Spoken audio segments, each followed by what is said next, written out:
Uh, Good evening. I'm going to call the beginning of the meeting to order. Each year, we do reorganization of the school committee, and it is conducted in accordance with school committee policy BDA, and I'll just read a little bit about that. So we are going to reorganize the school committee members, and we do that at the first regular meeting following the district's annual elections.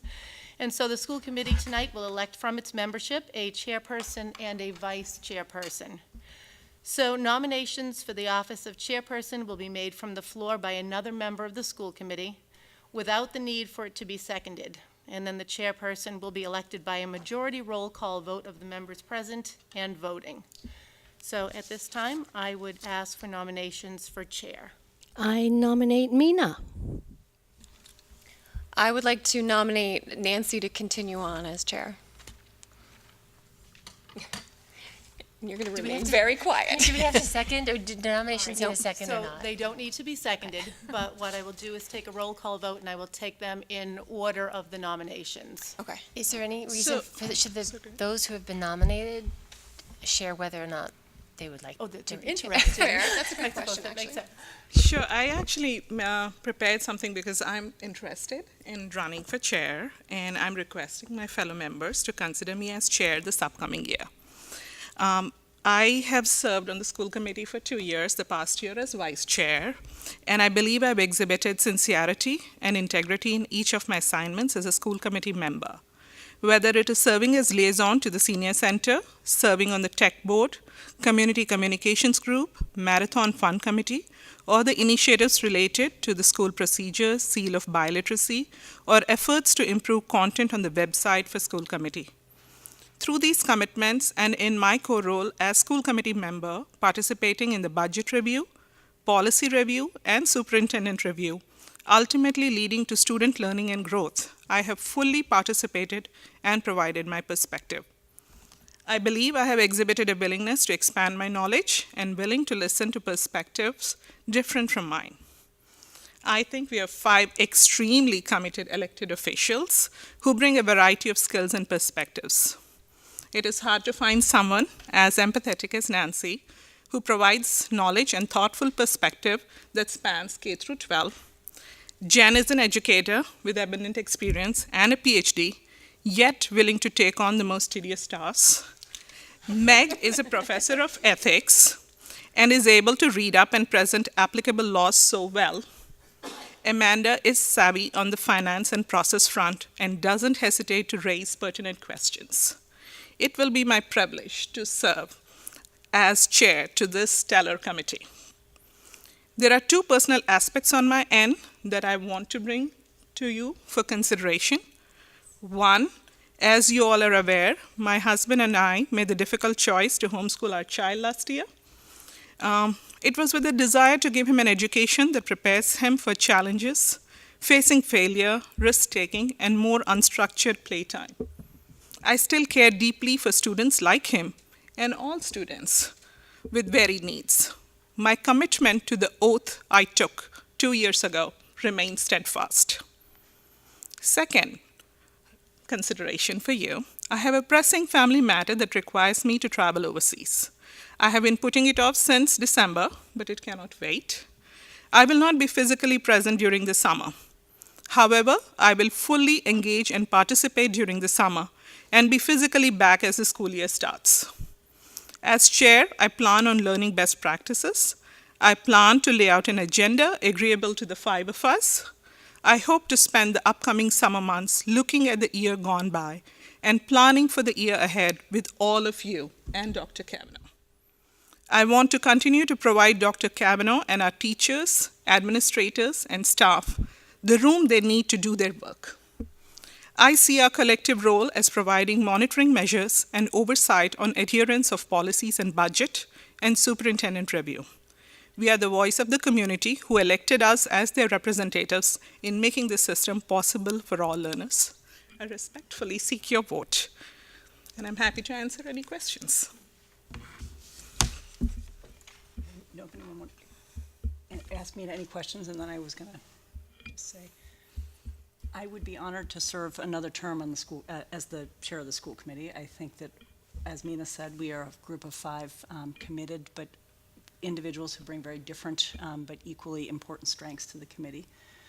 I think that in reality, any one of us could serve very well as chair. I think my interest in continuing as chair would be to kind of move forward, take what I learned this year as chair, and to hopefully bring it forward another year. That said, I would leave that in the hands of the 5 of us.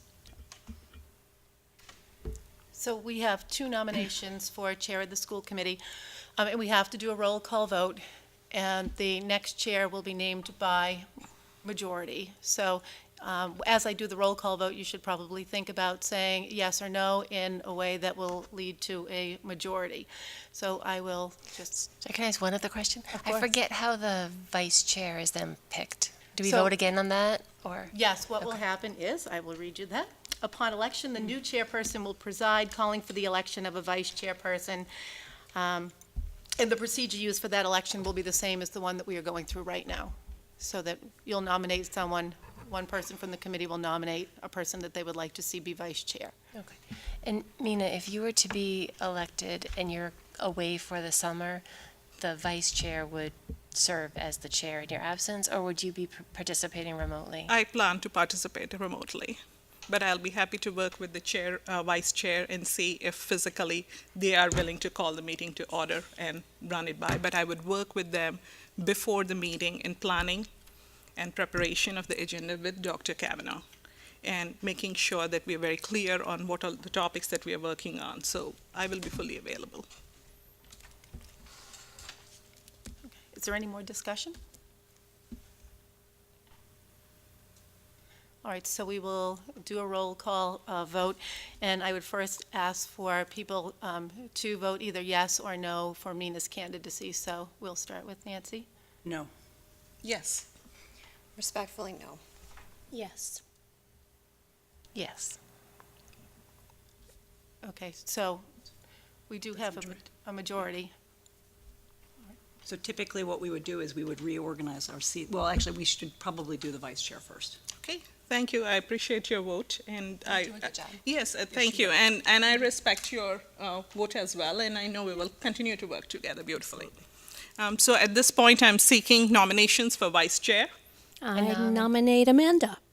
Oh, no. I nominate Nancy. Do we have to second for No, the you vice don't. It chair? says you'll use the exact same procedure. I put all my weight behind my nomination for Nancy.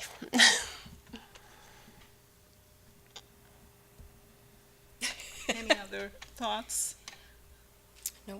I'm very happy with Nancy as a vice chair. Nancy, are Honestly, you okay with that? I am okay with that. I would love to have you two of you as co-chairs. I think, but in that we don't do that. I think with a new chair and a continuing vice chair, it creates a lot of stability. Did you get a chance to think about, the candidacy that Meg just recommended? No. She did not give it a Okay. chance. Okay. She will. She'll think about it over the next year. Okay, that's great. We can do a roll call vote. Perhaps we'll start there. We will take a roll call vote for the first nomination. Should we take it for Nancy, since you're saying you're unprepared? Or Yes. not ready to take that on? You'd rather have Nancy as vice chair? So let's do a roll call vote. We'll start with Amanda. This is for Nancy. This is for Nancy. Yes. Yes. Yes. Yes. Yes. That's unanimous. So now we have a new chair and vice chair on this committee. Congratulations. Congratulations to you. And actually, congratulations on your election. Thank you. Okay. May I request everyone who's here and willing to join us in the Pledge of Allegiance, please? I pledge allegiance to the flag of the United States of America and to the republic for which it stands, one nation, under God, indivisible, with liberty and justice for all. Now it's time for public comment. Is there anyone here who would like to make any comments? Great. I guess we'll move right into recognitions. Dr. Kavanaugh. Sure. Well, you know what, actually, Jen, I will let you introduce tonight's recognition. We have Karen Reno with us. Perfect. So I think a number of us have had the pleasure of seeing Karen Reno, our Health and Wellness PE Director, working with her students, spreading kindness, spreading mindfulness, spreading ballroom dancing all around the district, all around town, including to our senior center most recently, where some of our students who are with us tonight really shined and really made all of us proud. So knowing what they have done, we had asked Mrs. Reno if she would bring some of her stellar students to come and show us a little bit of what you're learning in the classroom. Would you like to introduce your students to us? Oh, you got it. I'm very proud to introduce to you Sasha Freeman. Hello. And Emily Harris. Both juniors, soon to be officially seniors. They were in the ballroom dance class in the fall, and then when we started to plan the senior prom at the senior center, these were two of the first people that I sought out because they were just wonderful in class. And then I asked if they would be willing to perform for the school committee and just share a little bit of what they had learned. We're all in agreement that we wish we had had more time, but they are very studious and very busy. So we've prepared a waltz, and maybe next year we'll have a couple. Karen, do you have music that you want to play? Oh, good. All right, you're all set up.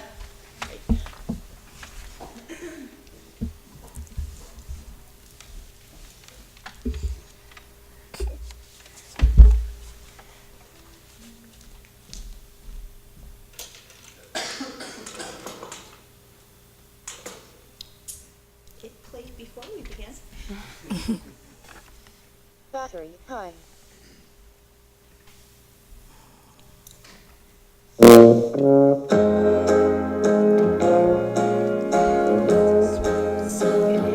What the world needs now is love, sweet love. It's the only thing that there's just too little of. What the world needs now is love, sweet love. No, not just for some, but for everyone. Lord, we don't need another mountain. There are mountains and hillsides enough to climb. There are oceans and rivers enough to cross, enough to last till the end of time. What the world needs now is love, sweet love. It's the only thing that there's just too little of. What the world needs now is love, sweet love. No, not just for some, but for everyone. Lord, we don't need another medal.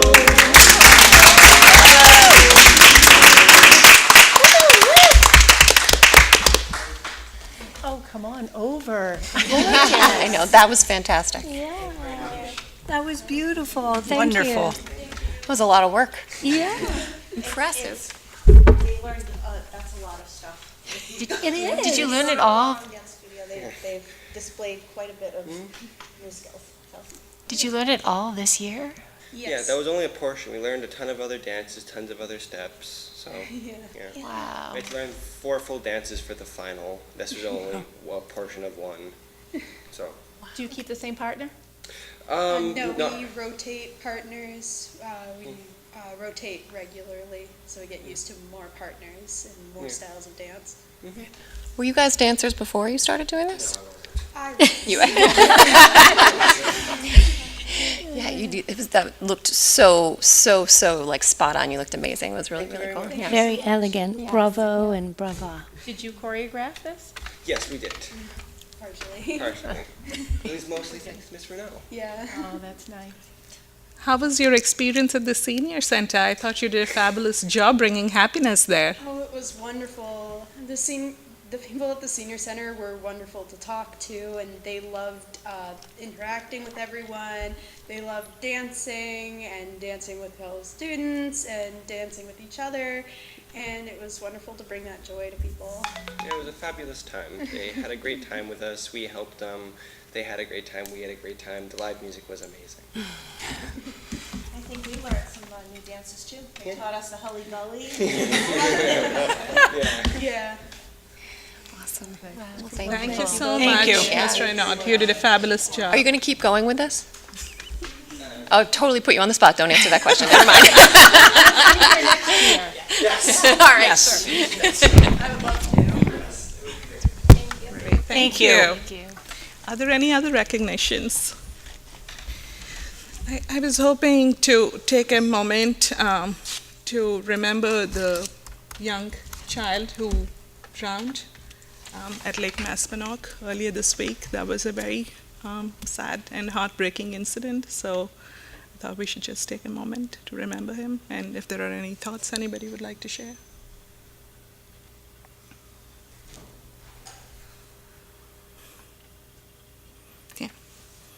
It's difficult for all of us. I just want to thank Dr. Kavanaugh and all the thoughtful leaders who did all the after work, and also a lot of parents who went in and helped out immediately, and all the first responders.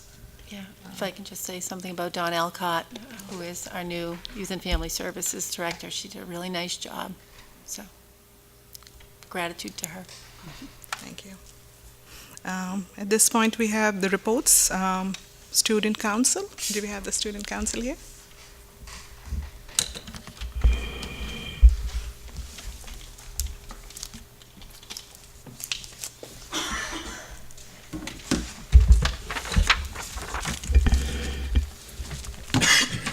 Hello.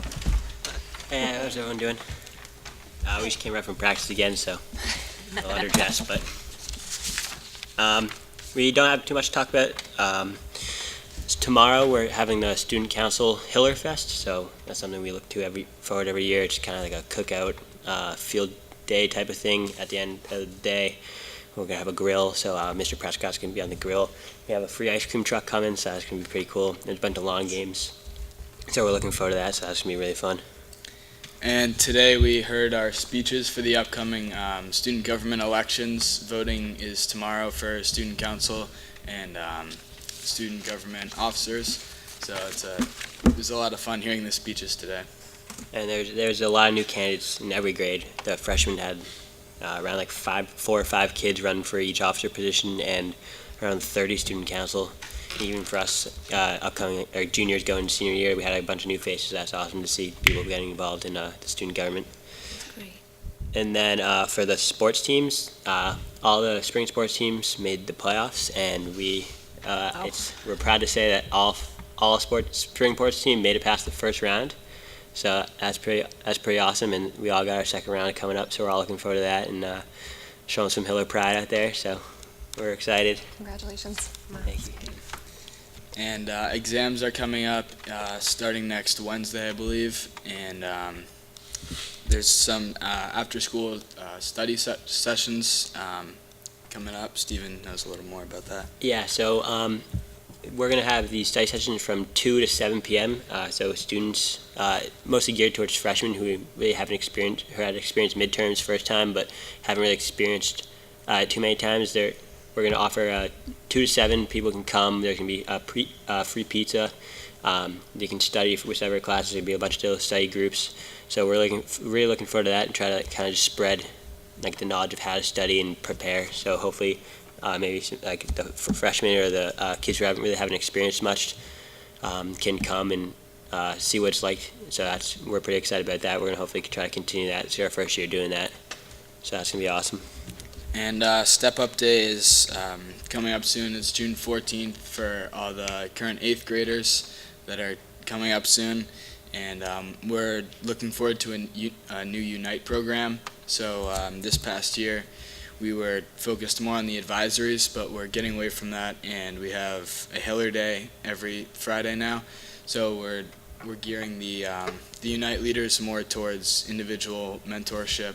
So that'll be a good change for the school. Yeah, and on top of that, something new we're doing this year with Unite is instead of, we're each going to have our own groups for Step Up Days and show them around the school and everything, but after that, there's usually about 3 like Unite mentors per like 10 kids. So after those 2 days, each mentor is going to kind of like take 2 or 3 kids that they felt the best connection with from their group, and then we're going to keep in touch with them throughout the year. So we have these things called like coffee hours that we're going to do throughout the year. So we're going to meet with like our 2 or 3 students that we felt like most connected with, and like we'll go somewhere for food, or we'll meet here in the library and try to kind of like build a upperclassmen to freshman like one-on-one relationship. So hopefully if they have any questions or any problems that they want to talk to us, they'll feel more comfortable. So that we're looking forward to that this year for Unite. That should be awesome. And then, like we said earlier, we're excited about Hillary Days next year. It's gonna be awesome. I think Every Friday. Every Friday. I think there's like 3 Fridays where we won't have it, but I think we're doing that like the first 3 Fridays. We're both members of Principal's Cabinet, so we had talked about that with Mr. Bishop. I think we're gonna do like the first 3 Fridays, just normal day, and then the rest of the year is gonna be Hillary Day. So we're pretty excited about that. That should be awesome. How much longer do you get to sleep in if you have a Hiller Day? Really, like how much longer? So usually school starts at, like, we get here around 7:15, so a lot of us will wake up between like the 6:30 range, but with Hillary Days, first period doesn't start until 8:15, so. Wow, it's a whole hour. And a lot of times, some traffic traffic everyone getting to school is still there, but some people commuting to work might not be there, so I can usually sleep in until about 7:30, so like when the first bell would ring, so it's pretty awesome. Nice. That's pretty much all we have. Does anyone have any questions about anything? Thank you for the awesome year. That's great. Thank you. Thank Thank you. you so much. Exams Good luck in and- the elections. And Thank you. Did you guys both run? Yep. Good luck. Yeah, Thank good you. luck. Thank you. Happy summer. Thank you Thank you for Bye. what you do. We hope you'll ride your bikes to school on Hiller Days. A walk, right? That's extra time. Yes. It's good for you. Take care, guys. May I request Colleen Janino to come on up and give us an update on the art department?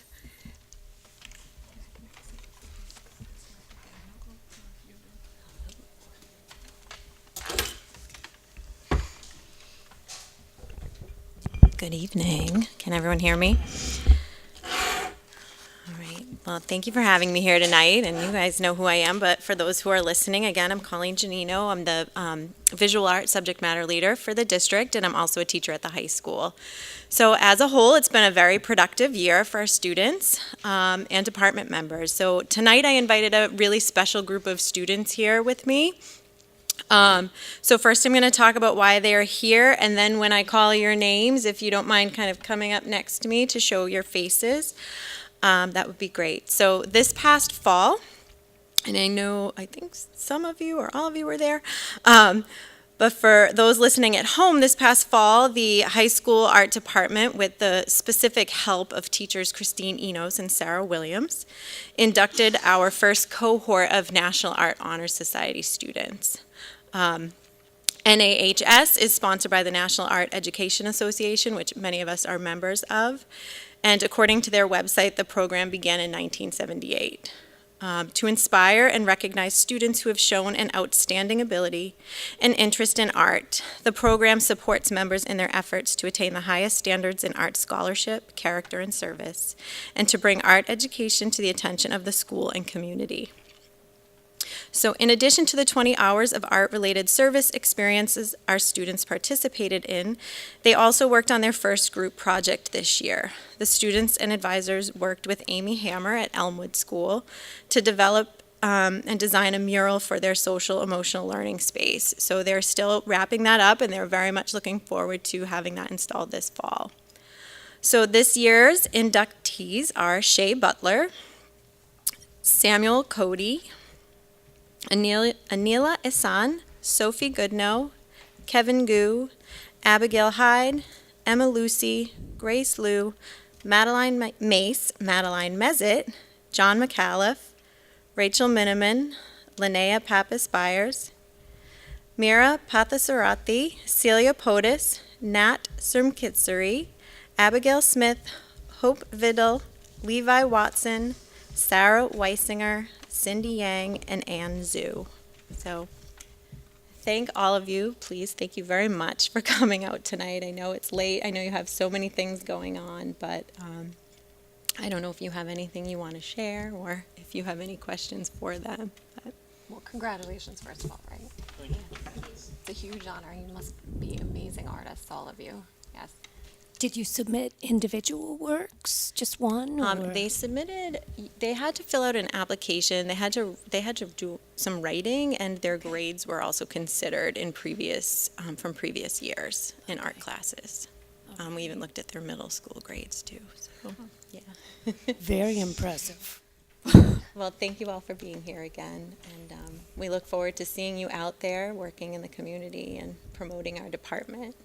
Thank you. Yeah, keep doing Fabulous art. job. Keep Would- doing it your whole life. Would any of you want to share what art means to you? It's loaded. For me, art is really a form of self-expression because sometimes I think there are things that words can't say. And you oftentimes hear the quote, "Oh, a picture is worth 1,000 words." And I think to some people it's just a quote, but for me it really is kind of my reality in that there's things that I don't always know how to say, but I can always say them through art. That's great. Beautiful. Well said with those words too, though. That was that was good. Does anyone else also want to share? Sorry. Yeah. Go ahead, Shay.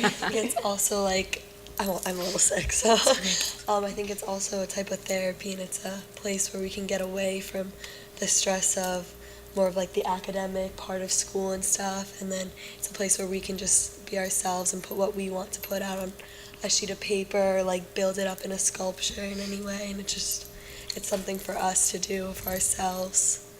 And you will need those skills in creating more than you will in your ability to take a standardized test in your adult life. I'm curious if you would share your favorite media. Like, what do you like? Do you like to draw or paint? For each of you. I think my favorite thing, I really like watercolors, and I've been exploring that more this year. I think those are really fun. They're just really free, and you can kind of do what you want. I'm big into film photography and digital photography. I like to cut paper and illustration. So I like watercolor and mixed media. I like pen and ink and illustration, but I like everything else too. It's hard to pick. It's so hard to pick. Well, the art show is amazing. Thank you. I saw some of your works for sure at the art show. It was phenomenal. Yeah. Great. Congratulations. Great job, you guys. Thank you again. Thank you for coming in. All right. Now go study for finals. Good luck. Good luck on your finals. Good luck. All right. Thank you. So in addition to our new NAHS, we had many other things to celebrate. So I'll start back in the fall. Art teachers Christine Enos, Chris Kallenberger, and Sterling Worrell conducted their 3rd annual field trip to Purgatory Chasm in Sutton. And this year it was sponsored by the Hopkinton Cultural Council, so we were able to get the bus through them. And over 30 high school students went, and they were asked to respond to this unique environment. Have any of you ever been there? Yes, you need your hiking shoes. In a range of media from photography to painting and drawing. And this is all in an effort to get students outdoors, working in plain air. There's only so much we can do on this campus, and that's such a unique experience. They just recently, on Monday, went to, now I'm going to get it wrong, Tower Hill Botanic Garden. So they decided to do a second trip this spring, and haven't seen the results yet, but students were working, drawing, shooting photographs. Maybe some of those students were there too, I don't know, probably. Also this fall, photography teacher Sterling Worrell presented at MassQ on the grant that he had received prior for the virtual reality center in his photography class. So that grant was called More Than Just VR Consumers Creating Virtual Reality Art. So if you haven't seen that yet, it's really impressive. I think Dr. Kavanaugh, I feel like you've seen that in action, the virtual reality headset. Yeah, Yes, it's really cool. that is very cool. And I'm really excited because this is the first year that together we finally are going to co-present at MassQ. So we were just accepted to give a presentation on engaging early finishers in a project-based classroom. So we're excited about that and looking forward to preparing that together. Congratulations. Can you say that again? Engaging early finishers in the project-based classroom. So in our classes particular, we see students in grade 9 through 12 in all different levels and a variety of things. So we've been challenged with, how to come up with meaningful extensions to our lessons. So that's something we've been exploring. So, yeah. Also this fall, to celebrate the opening of the new Marathon School with its theme It All Starts Here, we welcomed acclaimed children's author and illustrator Peter Reynolds to the school in September. The event was generously sponsored by the HPTA, and students spent the assembly with Peter listening to his story, The Dot, and shared in character Vashti's artistic journey of mark making. Students also spent the time learning about characters in several of his other books and the wonderful messages such as bravery, creativity, empathy, and resilience they all spread. This visit with Peter complemented the work that art teacher Karen Lucy had done with the art students in September in honor of International Dot Day. In November, Hopkins art teacher Kelly Phillips presented to over 50 educators in a multi-district professional development day held in Burlington, Mass. Kelly presented on the Teaching for Artistic Behavior model that both the Hopkins and Elmwood art teachers follow. And art teacher Bonnie Gauss was also in attendance with her. This past winter was extremely productive and rewarding. In January, the Boston Globe Scholastic Art Award winners were announced, and Hopkinton High School and Hopkinton Middle School were recognized with an outstanding 17 state-level awards. So I'm just going to read the award recipients, what grade they're in, and what they placed. So we had Hannah Iannelli in grade 11, who received an honorable mention. Olivia Jones, grade 9, an honorable mention. Sam Lozo, grade 11, honorable mention. Maddie Mezet, grade 11, honorable mention. Maddie Mezet again, grade 11, honorable mention. Linnea Pappas Byers, honorable mention. Used Sheik, honorable mention, grade 10. Kevin Wang, grade 9, honorable mention. Patrick Webb, grade 12, honorable mention. Cindy Yang, grade 9, honorable mention. Linu Jarvinen, grade 8, Silver Key. Andrea Liu, grade 10, Silver Key. Maddie Mezet, grade 11, Silver Key. Rose O'Laughlin, grade 8, Silver Key. Linnea Pappas Byers, grade 11, Silver Key. And Cindy Yang, grade 9, Silver Key and a Gold Key. Also in January, sophomores Catherine Dacey and Kira Perry were accepted into the 2019 Emerging Young Artists Exhibition at UMass Dartmouth for photography. So this is only the second year that we've done this. And EYA is a highly competitive art exhibit and competition for high school students from around New England. This year there were more than 350 submissions. Dean Laura Franz selected only 80 works from 40 high schools to be on display, so this was quite an honor. Their work was on display from January 22nd through February 9th at the College of Visual and Performing Arts at UMass Dartmouth. In March, thank you everyone for supporting this. The entire art department attended the National Art Education Association National Conference, and this hasn't been in Boston in over a decade. So this was a really big deal to us. It was at Heinz Convention Center. It was 3 intensive days, and we're all still talking about it.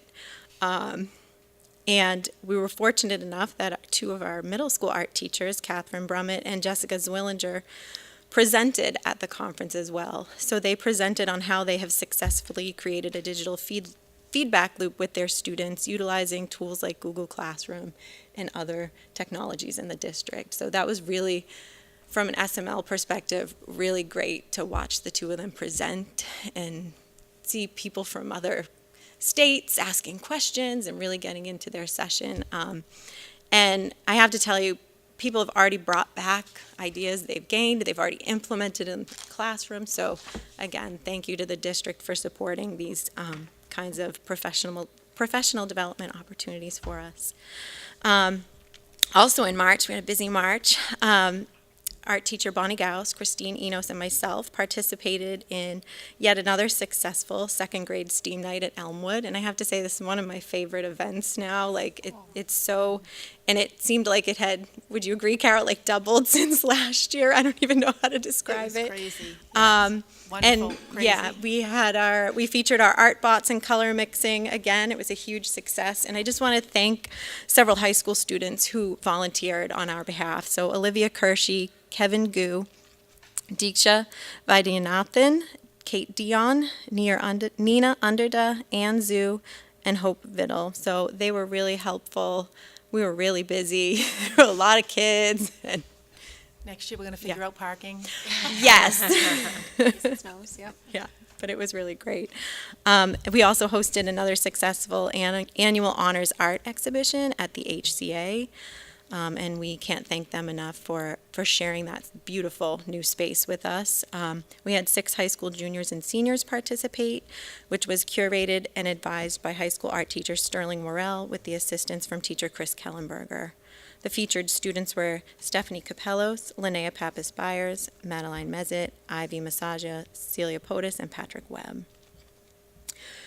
We've had much going on in our department this spring. On April 27th, the winners from the 4th Congressional District High School Art Competition, sponsored by Congressman Joe Kennedy's office, were announced at an exhibit at the Attleboro Art Museum. So the following high school students were recognized. Catherine Dacey received 2nd place in acrylic painting. Emma Hansen received 1st place in acrylic painting. Linnea Pappas-Byers received a 1st place in mixed media. Patrick Webb received a 2nd place in photography. Lily Casper received a 1st place in Mixed Media 2, Alternative Media. Allie Graber, 2nd place, Mixed Media 2, Alternative Media. And Hope DeLuca, 1st place, Computer Generated Art. And at the start of May, the High School Photography Club hosted their annual photo contest. This year, the club received almost 400 entries. Anne Rarick, noted international photographer and photography teacher at Cambridge School of Weston, served as the guest juror and selected the winning photographs. Many prizes were collected from multiple sponsors, including the Hopkinton Firefighters Association, so we thank them for their donation.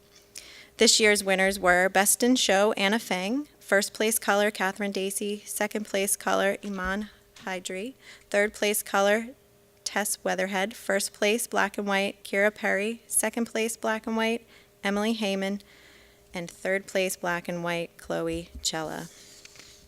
The Photography Club, I want to note, has also assisted in several photo shoots for the yearbook this year, offering free senior portraits every year in the fall.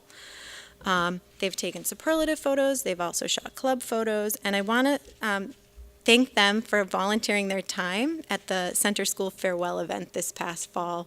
I don't know if any of you saw them out there, but they were taking photos with Cubby to commemorate the Center School. I'm pretty sure there's a photo of me in there with my children somewhere. And speaking of clubs, there were several others that were busy. The High School Ceramics Club made dog bowls and donated them to the Bay Path Humane Society. And the Middle School Art Club, in conjunction with their yoga club, started designing silhouette murals for the Doyle Gym.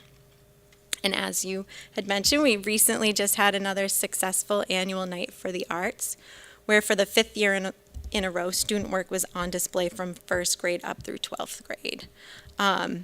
I want to thank teacher Valerie von Rosenvinge and the drama students involved in the One Act Play Festival for sharing the night with us. That kind of happened by accident one year where they were scheduled on the same evening, and we realized we had, it just made for a better night. And then teacher Isaac Brody has brought the women's and men's chorus to perform too.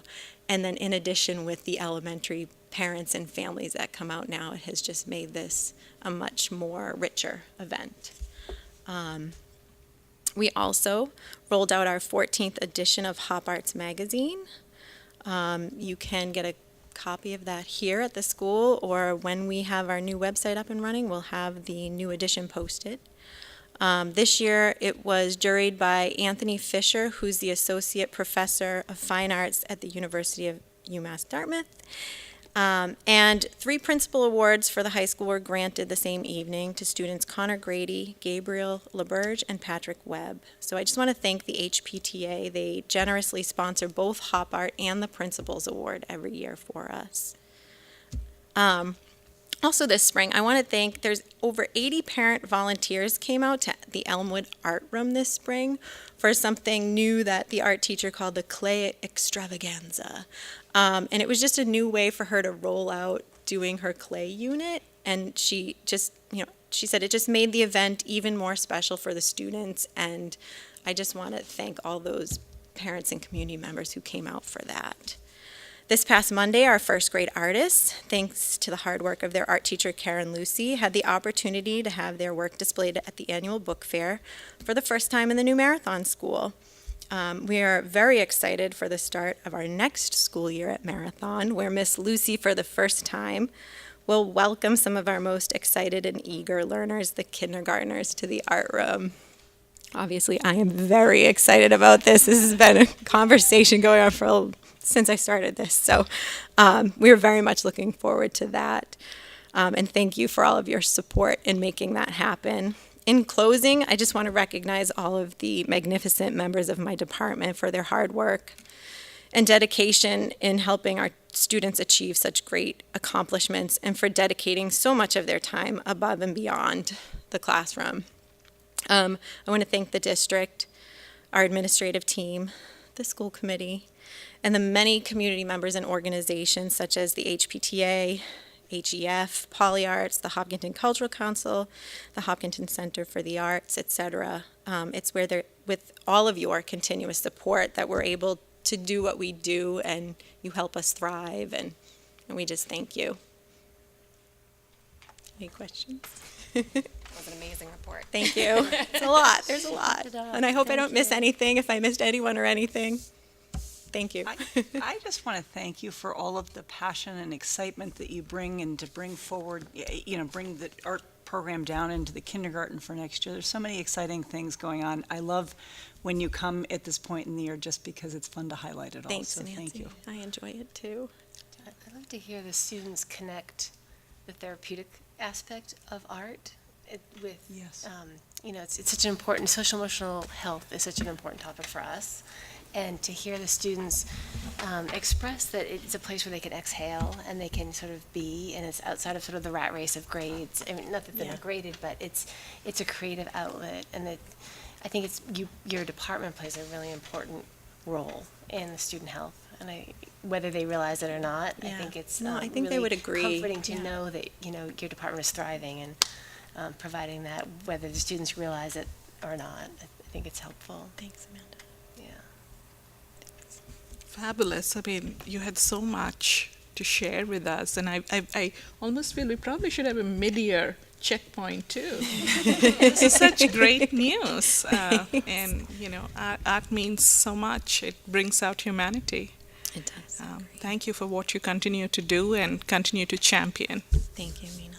And it is a testament to all of your hard work Thanks. as subject matter leader. I mean, the folks in your department obviously put in to get as many kids interested in art, winning these awards, willing to put their work up on the walls. Some kids worry about how people are going to perceive their work. Everything your entire department is doing is really helping these kids be able to express themselves. I think it's fantastic.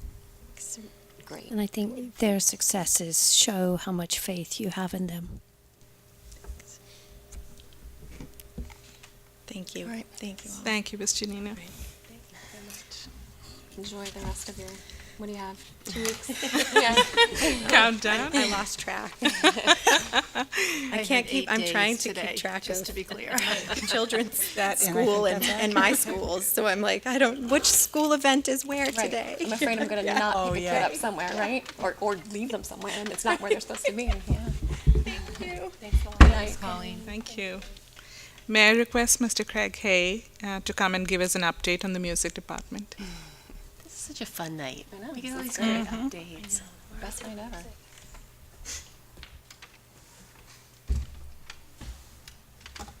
Good evening. Good evening.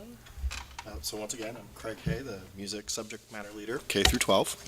And very similar to the art department, we've had a very busy and very productive year. So what I'm going to do is just really highlight some of the new things that happened this year and some of the new experiences we had. Our year tends to have some very similar flow to it. Year after year with all of our concerts, which we just finished all our concerts last night. I want to take a moment to thank Mike Trojan and John Ritz, because as we were talking before the meeting tonight, there are 21 concerts on HCAM for you to watch and review and listen to again. That's a real service. Much appreciated, especially by out-of-town relatives. Right. So I really appreciate that. So this year, we continue to grow in a positive direction. One of the things that we've been really working on as a department is just the revamp of our curriculum so that we can put that on the new website in the fall. So we have our stage 1 complete. Our teachers are now continuing to work on creating their units that they're going to use as examples.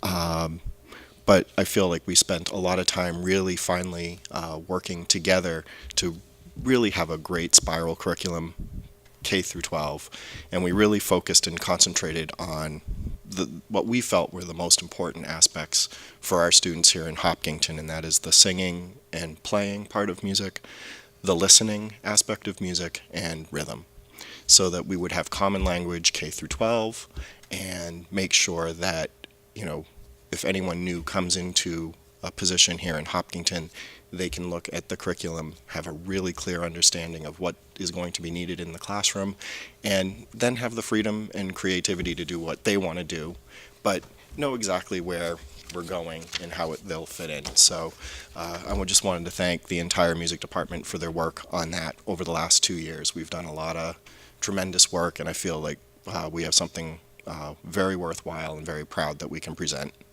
when we start publishing the curriculum on the website. All right, so a few of the highlights this year. The first and foremost biggest highlight of the year, as you know, is the opening of Marathon School. And in the music department, it was the fact that we have a music room. Wendy Moran has done a wonderful job adjusting the curriculum, adjusting her lesson plans, just enjoying her space as much as possible. And when I've gone down to see her, it's nice to see a veteran teacher have that transformation to back to that youthful exuberance of I have something, this is mine, I can do something. And you can see it in the kids, how much they enjoy going to the class and having that space. So once again, thank you for Marathon School. Elmwood School, as always, the Meeting of the Eagles performances have been wonderful, and obviously Kenya Day, getting the students ready for that. At Hopkins this year, Mrs. McDonald also picked up teaching orchestra, which was new to her. She has learned a great deal, and if you want to go on HCAM and listen, the 5th grade orchestra on Monday night at the Hopkins concert did a wonderful job. So she has taken that role in addition to the band and really helped build the program at Hopkins that way. So kudos to her. At the middle school, once again, all of our concerts. We just finished last night with our 7th grade final performance of the year. But a few things that I do want to highlight.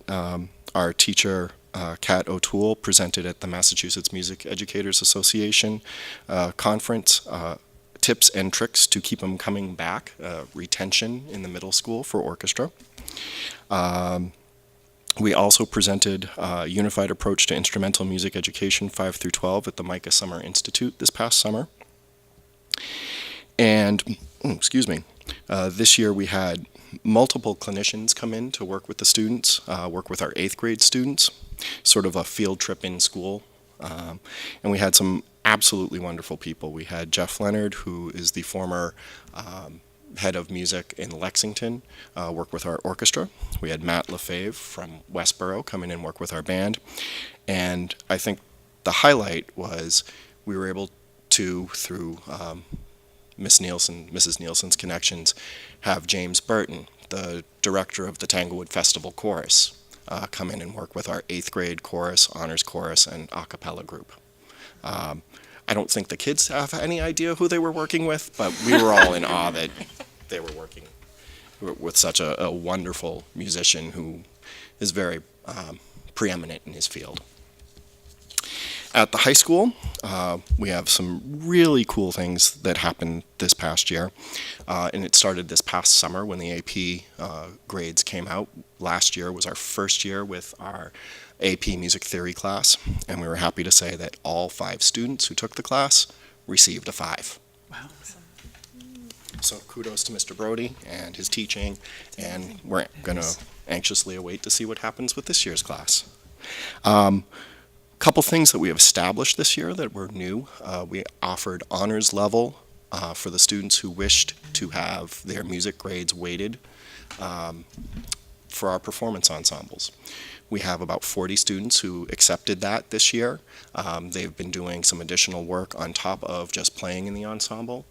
We've asked them to go to more concerts. We've asked for them to do projects within the semester, and the students have really responded well to that. We've had some students who have found that, you know, having music weighted just does help the GPA, especially if you're struggling in another class, so they've appreciated that. We also established the Tri-M Music Honor Society this year as another way to recognize our students. We had 40 students inducted in our initial class, and we're slowly rolling out our chapter, so we didn't require a whole lot of volunteer hours as part of their responsibility, but we asked the students to start thinking about things that they can do to help the music program. So they broke into some subcommittees. They've established a presence at our concerts. It was noted by many of the directors who came here for MICA that the student presence was very large and very helpful. They appreciated that, and we are looking forward to including more with the Tri-M responsibilities. We have a student board of directors rather than electing a president and vice president or treasurer that are sort of helping shape what our chapter will look like. And so far, the students have been really on board with, you know, taking on the extra responsibility of being part of this honor society. And a few other things I'd like to highlight. Our jazz ensemble. If you are here late at night on Wednesdays or here pretty much walk in early in the morning, you will hear our high school jazz ensemble, our audition level group, rehearsing.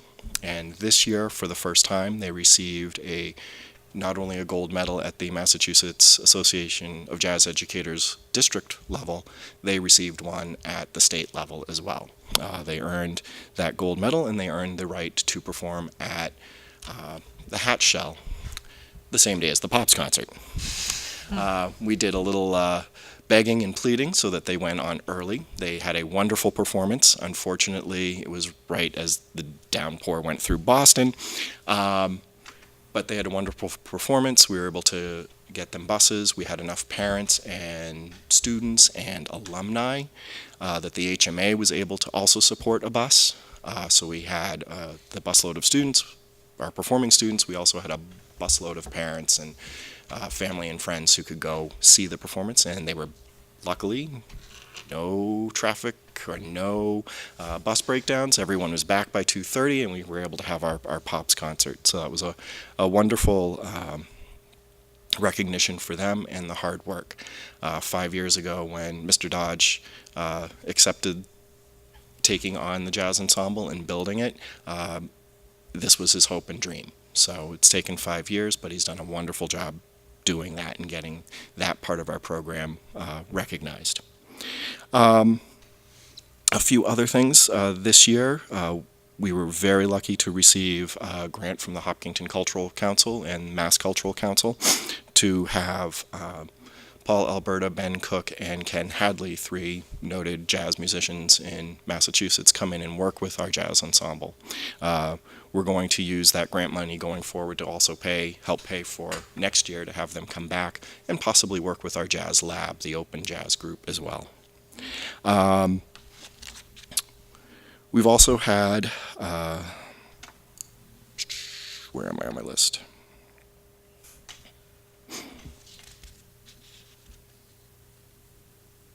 And, other new thing that happened this year was we established a composition club.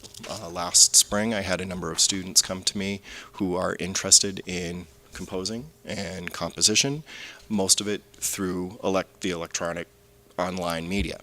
Now, we do a little bit of that in our music tech class, but these are students who, on their own, have found how much fun that they have creating loops and creating songs and, adding video, and they just wanted an outlet to do it. So we've been lucky enough that they've been able to use C207, our graphic design room, which has our music tech software loaded on the computers.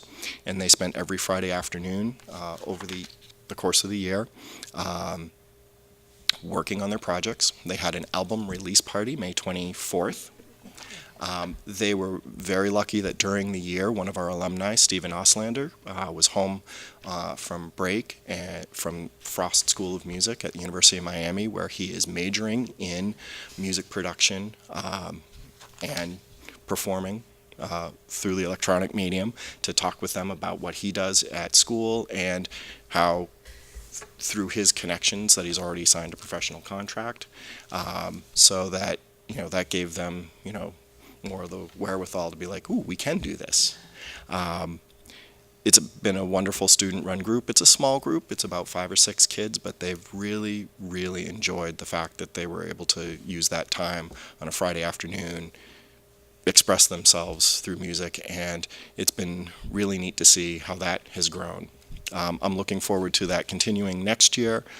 One of our senior projects this year was by Nolan Storm, who, through a grant that Mr. Bishop received, was able to create a small portable recording studio that right now is housed in the music room, but it's one of those things that if we need to use it in the A wing, we can move it, and they can students can use that to record. So I know that the composition club students they're already eyeing it, like, ooh, something more for us to use. I did give a list of many of our alumni that are thriving in music or thriving in now theater arts. I've been trying to keep track of as many people as we can. We've had some really cool highlights this year. The first being, if you stay up really late, seeing Sasha Sloan on Stephen Colbert show. Amelia Antonides being able to perform at South by Southwest in Austin, Texas, and at Lollapalooza. My favorite thing was the fact that I could turn on a Friday night the Hockey East broadcast, watch a hockey game, and if you watched Northeastern, knowing that pretty much half the Northeastern Hoop Band is Hopkinton alumni. TJ Fujiyoshi is the president of that club, and students David Ontaki, Chris Pomeroy, Tim Greiser are all playing in that. And I know that some of our other students who are at Northeastern have also performed in that, so it's kind of neat to see that. Andrew Keeley, who graduated this year, has continued his music instrument donation program. We've received more instruments this year that we've been able to put in the hands of students, specifically at the middle school and Hopkins. A lot of instruments, we've had a lot of bell kits come in, which has helped because now 5th graders don't have to lug those bell kits on the bus, and that's helped. So I want to thank him for that. All of our groups at the MICA Festival this year received either excellent or very good ratings, so we're very happy about that. And in the MICA Solo and Small Ensemble Festival, noteworthy, the women's a cappella group earned a gold and the men's chorus a silver. Our students did well at district and all-state level this year. We had 13 at senior district level. I believe we had the same amount at the junior district level. We had 3 students participate in the All-State Festival, and this year we had Matt Dempsey perform with the Honors Chorus, National Honors Chorus, so recognized at the national level. And then we had Abby Kelly Lancer and Andrew Keeley represented Hopkinton at the All-Eastern Festival back in April.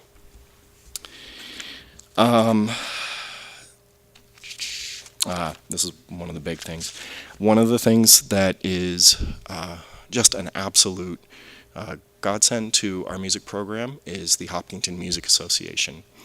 Through raising funds, through having a marathon runner go out and raise an incredible amount of money for the group, and then run a marathon.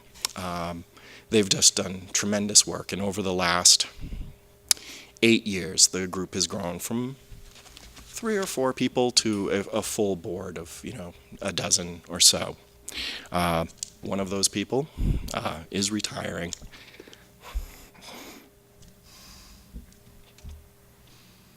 And I just want to publicly thank Clarinda Kershey, excuse me, for all the work she's done.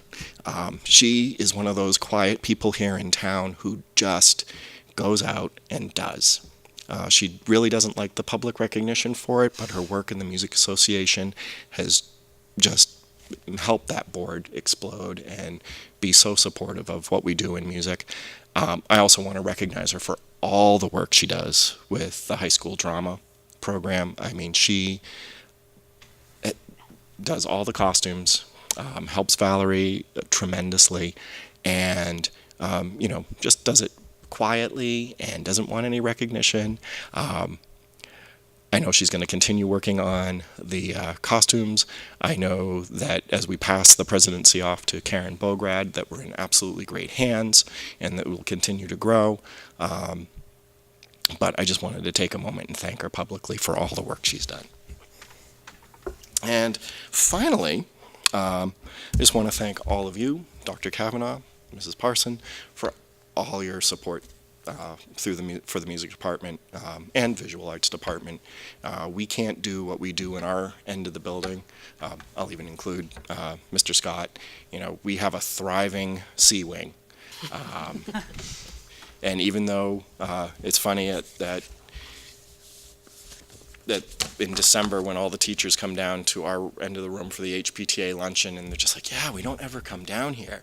I'm like, you need to come down here more, because what happens in our end of the building is just absolutely incredible, between the music, the visual art, the robotics, the TV, everything that's happening, and just seeing the kids come to us. The students just are happy. They enjoy what's going on in that end of the building. You can see it as they come up the hallway, and like you were saying earlier, that stress release as they walk past the auditorium or go down the hallways, that they know that they're doing something that they really, really are truly passionate about. So your support for those programs really, really is just so appreciated at all levels, K through 12. So thank you very much. But do you have any questions? Wonderful. Thank you. Thank you. If I could, I would anoint you to king and queen, but I'm not allowed to. But you are in my heart. Thank you. I also want to thank you for sort of the long view. I mean, you picked up on mentioned the jazz ensemble and Mr. Dodge's vision, which has sort of been realized this year, but I think that's true across the department. And you can't just move the needle overnight, but like bringing in all of these extra coaches and advisors who are like outstanding in the industry, who come in and do these clinics and work with the kids, and it's the methodical long view that I think is producing the results and really getting the kids really excited. And it takes vision and then commitment, unbelievable commitment from you and your staff. And I mean, the hours that you all put in is unbelievable. So I just thank you so much for all that. And I think you touch so many students and audience members. And really, both of you, I agree with you. It's the work that comes out of your area is phenomenal. So thank you. I would echo, and at the risk of repeating what I said to Colleen, so appreciate your passion that you bring as well, and that you and both of you really, you build phenomenal skills, musical skills in your department, obviously, but in art skills, but beyond that, really phenomenal people. That the growth that you give these kids in life is amazing, and it's great to see them take off with those, and I know they carry them with them beyond Hopkinton High School, so thank you for that. Thank you. Thank you so much for all that you do, and I always appreciate that you never forget to mention your team, outgoing or those who are here, so I appreciate that very much. I also appreciate you keeping track of what our kids are doing after moving on from Hopkinton High School. I think they serve as role models for future musicians.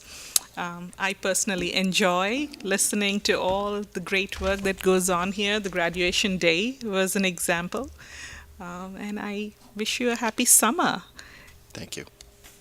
Thank you. I can't say much more that hasn't already been said, but I mean, just such an incredible program, both of you. So amazing what you do for the kids, and I know they appreciate it so much, which is really, I think, you know, we're audience members, we love it, but the kids, they love it so much, and that's the huge part. So thank you for all you both do. You really make a huge impact on so many kids' lives, so thank you. For a lifetime. Yeah. For a lifetime. Thank you. Thank you. Thank you so much. All right, you're a hockey person, the clock is ticking. Stay here for a little bit. Yeah, exactly. Dr. Kavanaugh, we'll move in to your report. Pull that down.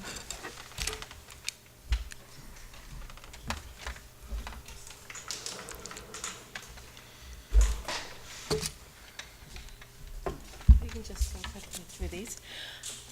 These are just some of the highlights that have happened in the district since we were last together 3 weeks ago. So what you see on that screen now, those were our memories of the very first day of school. That's what it looked like out in front of Hopkinton High School. Look at the joyful faces. Of the police. Yeah, please. Kids, no, they are happy. Wow. They look happy. Oops. Those are just some pictures from the Pops concert that Mr. Hay was just referencing.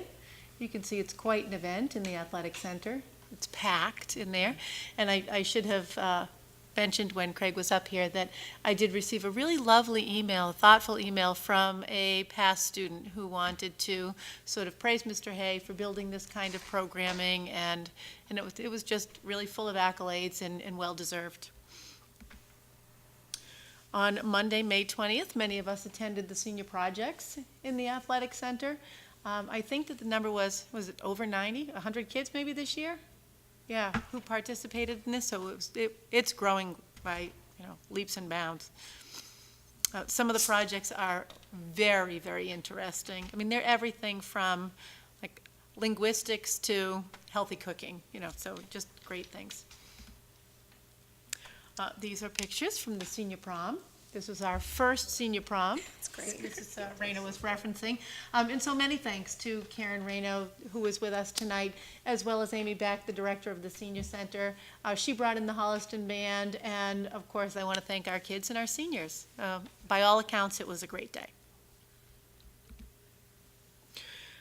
Since then, our seniors have moved on, but not without a whole lot of fanfare. So what you see here are pictures from the senior boat cruise and the Red Sox game, where they sat in some very cold rain, but had a really wonderful time.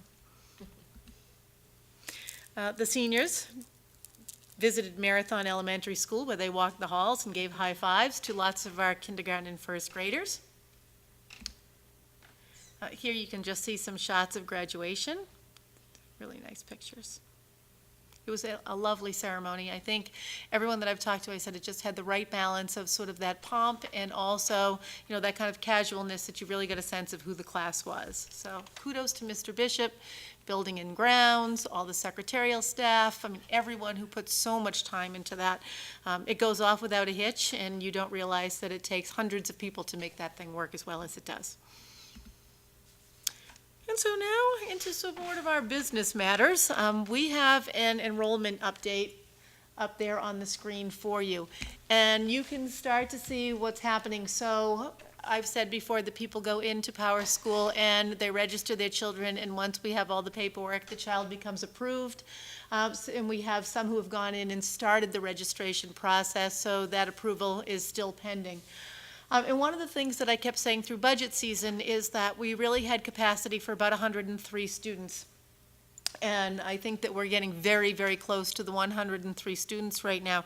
But we also kept saying that if we had 8 kids in each one of those classes, sort of spread out equally distributed, we were not going to have a problem. But as you can see, we are already at 258 students in kindergarten, if those kids who are pending approval do become enrolled. And last year we expected to have 204, we ended up with 264. And I think at this point last year we were nowhere near 264. So I'm very nervous about where that kindergarten number will go from here on out. Grade 2 has 9 students, grade 4 has 13 students, grade 9 has 12.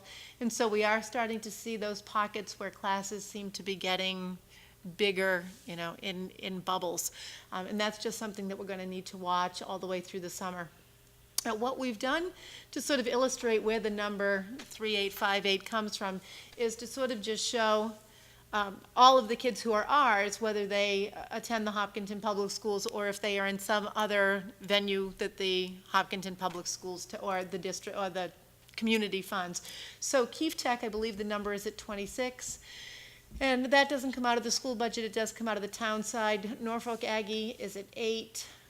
We send 13 students out to charter schools. Out of district hovers right around 30. Sometimes we're at 27, sometimes 28. Our estimate for pre-K for next year is 80 kids. So right now we're guessing we will be somewhere around 38, 60 if these numbers hold true. So I will keep you updated on those numbers as we move throughout the summer. But that's an awful lot of kids. I just had Aaron Schachter, who works with WGBH, come and do an interview with me on, the rapid expansion of school districts, and I don't think he's isolating his work to Hopkinton, but because we are one of those sort of fast, really rapidly growing districts, he did come out to talk to me. So I started to look at some of our numbers, and if we do hit about 160 kids for this year instead of 103, we will have gotten 500 new kids in 5 years. That's an awful lot of kids for a school district, so. Crazy. It's almost as big as one of our elementary schools.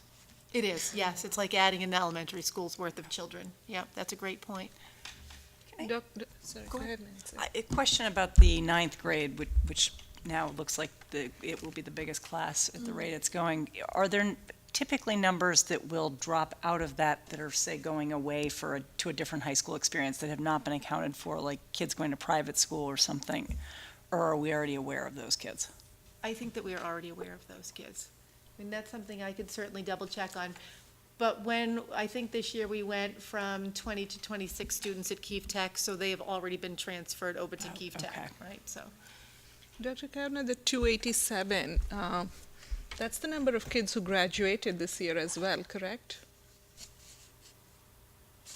For 12th grade? yeah, it might be. So we still have 287 for next year too? That's interesting. It is, but 284 this year? Oh, thank you. We were having a conversation about. Oh, really? I thought I heard 287 in graduation. Well, I stand corrected. Sorry. Anyway, 284 sounds good to me. Okay. But it does look to me like Georgette has moved all the numbers forward because. That 10th grade class is huge this year, has moved on to the 11th grade, and the ditto for the 8th grade class this year is huge. Yeah. In fact, I think last time we looked at it, the 11th grade and 12th grade were neck and neck. Those numbers were very similar. I don't want to say it out loud, but I'm going to say it, is grade 2, 240 seems, thank God. If we have 50 kids that register tomorrow, we're all going to blame you. Yep. It's gonna be Mina's fault. Well, that's why, we kept saying that when we submitted the statement of interest to the MSBA for Elmwood, that we felt like we had at least a year's breathing room in Elmwood before we had to do something that might be more. But you can see what that looks like when we take the 240 and they graduate into the 3rd grade, and you still have that 280. If K goes up to that sort of area as well, you're talking 40 more kids in Elmwood than there used to be. Right. And just looking at the high school with 2 grades well over 300 and 2 approaching 300 rapidly, the high school classes, all 4 classes are large. Yes. For next year. That's got to be the biggest enrollment overall the high school's ever had, with 2 classes so significantly over 300. Yes. I would also flag the 3rd grade there at 294, because typically when the grades are down lower like that, they're not quite as big. They grow as you get closer to the middle and high school. I know the current 8th graders, for example, were significantly smaller back then. Right. So that's a scary number to watch. Dr. Kavanaugh, just looking at these numbers, right, you see certain patterns, and I think to what Amanda brought out is the high school, right, the biggest size. And I mean, thankfully, again, you see in middle school, you see that 240 number that kind of gives you, okay, a little bit of a overall breather, if you will, right?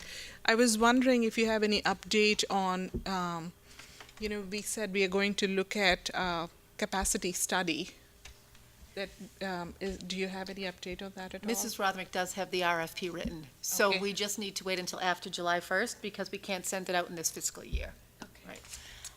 And the other thing that you might want to take a look at is, so if we were talking about 284 students leaving the high school and 327 coming in, we're talking at least, like close to 50 kids that will be bigger numbers in this building for next year.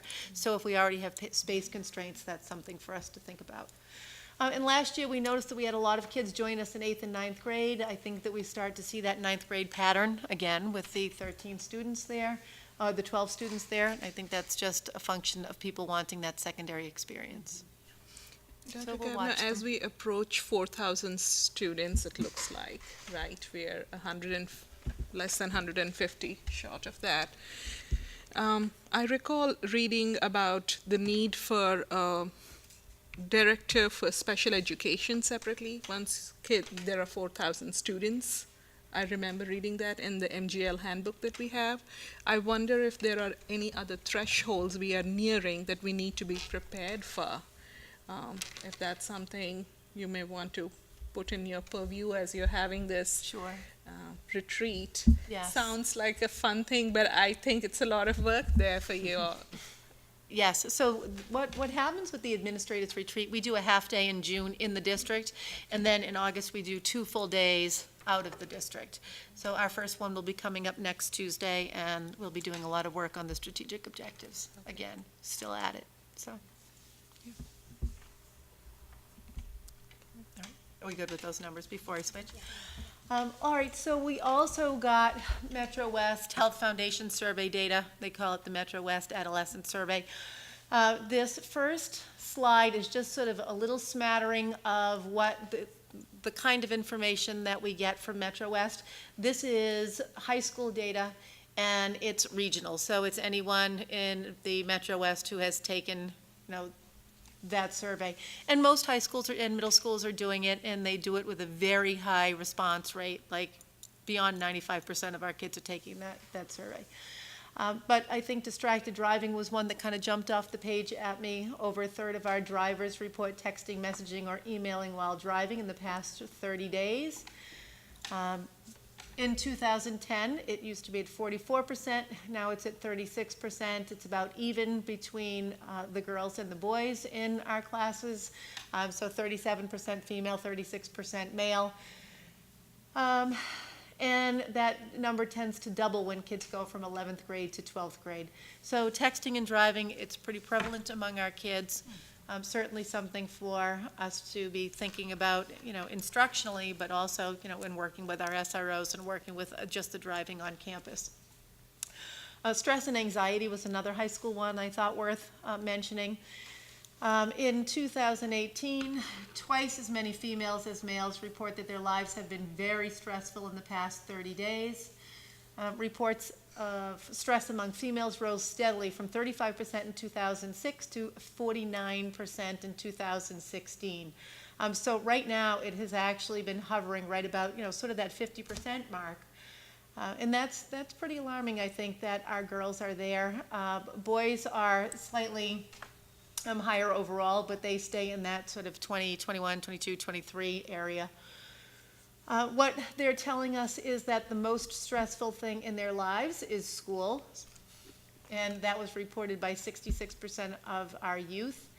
And then finally, more than 1/3 of our students, 35%, report feeling anxious, nervous, on edge, at least half the days in the last 2 weeks. 27% report feeling unable to stop or control worrying. 37% of youth report feeling tired or having little energy.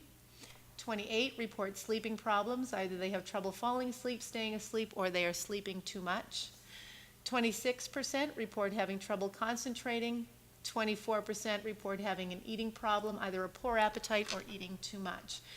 These reports not only indicate that students are experiencing stress, but that it may be impacting their physical health and academic engagement in addition to their mental wellness. So that all comes to us from the regional. So it's not Hopkinton per se, but in a lot of situations, our data does match the region. And this is something that comes from our middle school survey. This is online behavior, and it's something that I personally have started to, really look at and take wary about. The proportion of our youth who spend 3 or more hours online on the average school day has nearly tripled from 2010, when it was at 17%, to 2018, where it is now at 49%. So 49% of the respondents say that they are online 3 or more hours in the day. Nearly 1 in 5, 18%, now spend 3 or more hours daily on social media. Increases in overall time spent online are substantial and similar for both sexes.